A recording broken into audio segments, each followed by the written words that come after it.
welcome back for another news roundup. As usual, here are the news for this week, and without further ado, let's just get straight into it. First up, we got the long-awaited Japanese Assassin's Creed that we have finally been waiting for, after so many years of fans begging for it. Officially titled Assassin's Creed Shadows, Ubisoft released a 4-minute cinematic trailer introducing the main characters, Noe the Shinobi Assassin and Yasuke the Samurai. The game quickly received backlash for having a black man as a samurai in the 1500s, even though it's technically accurate, as Yasuke was a real African living in Japan during that time period. But as with all games claiming to be historically accurate, it's more often taken out of context. Take for example Ghost of Tsushima, despite the Mongols invasion being a real thing in real life, they actually never invaded Ireland due to typhoon sweeping the army before they reached the main island.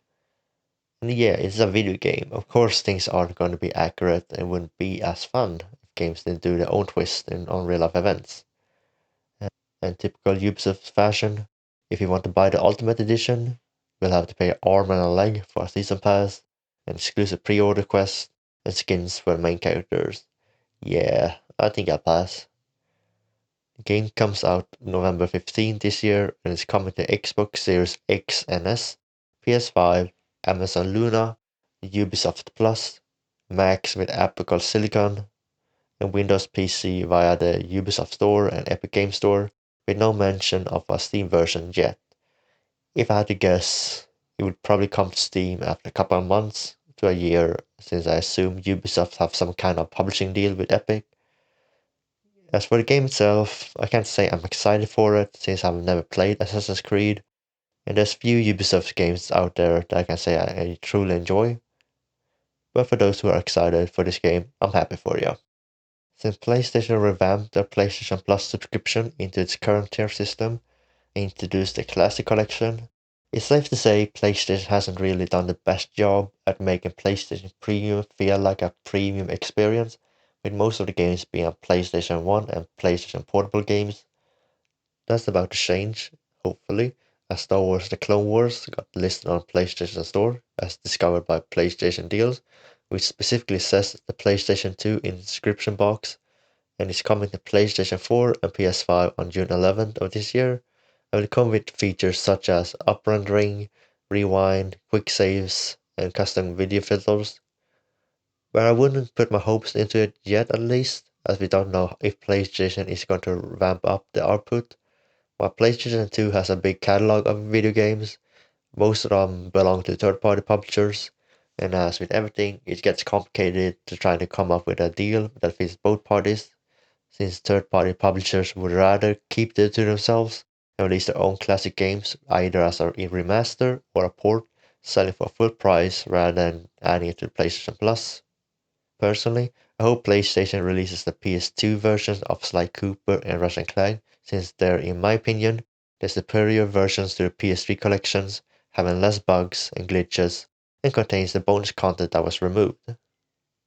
After last week's shutdowns by Microsoft, Activision casually announces they have formed a new AAA studio in Warsaw, Poland called Elsewhere Entertainment, and in the press release they using buzzwords saying the studio will create narrative-based and genre-defined AAA games, and the studio consists of former Naughty Dog, CD Projekt Red, and Bungie and so on devs.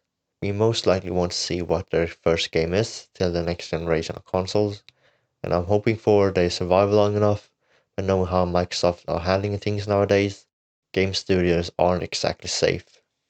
Going back to PlayStation news, and it's been rumored for a while now, and certainly something I didn't see coming, is the LEGO Horizons game.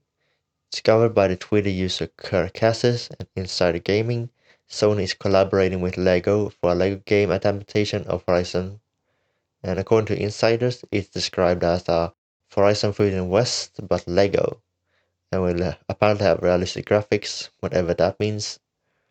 There's no mention of which studio is working on it, but advertisement trailers seemingly got finished in April, which means the announcement could be imminent at the upcoming PlayStation Showcase. And knowing how LEGO games usually involve LEGO building, I wonder how they're gonna adapt the Horizon's gameplay and world design. Huh. Imagine flying on a LEGO Sunwing, that would be fun. But I'm worried they might do something similar to Incredibles Lego game, where they just reuse the movie plot, and if the description is anything to read by, playing Horizon Forbidden West all over again, but in Lego, would be quite boring. We know for a while now that PlayStation is investing in expanding the IPs into other forms of media to expand their ever-expanding PlayStation universe and appeal to a wider audience. For example, with PlayStation Productions, we got an Uncharted movie and Last of Us TV show.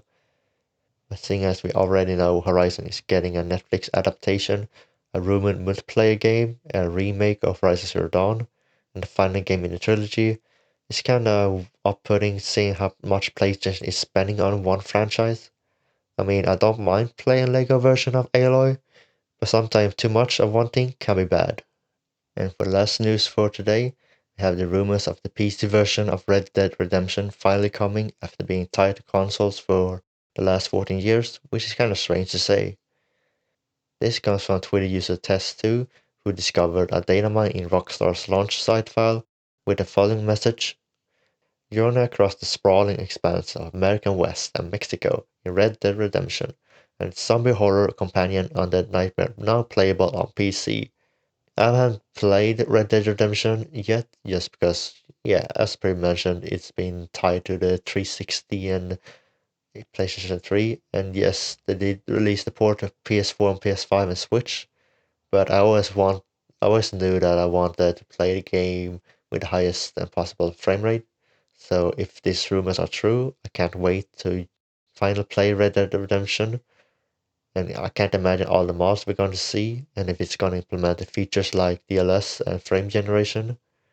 We don't know when it's coming out yet, but it looks like soon, knowing that it's that time of the year with all the announcements. And yeah, with that said, I'll see ya when I see ya.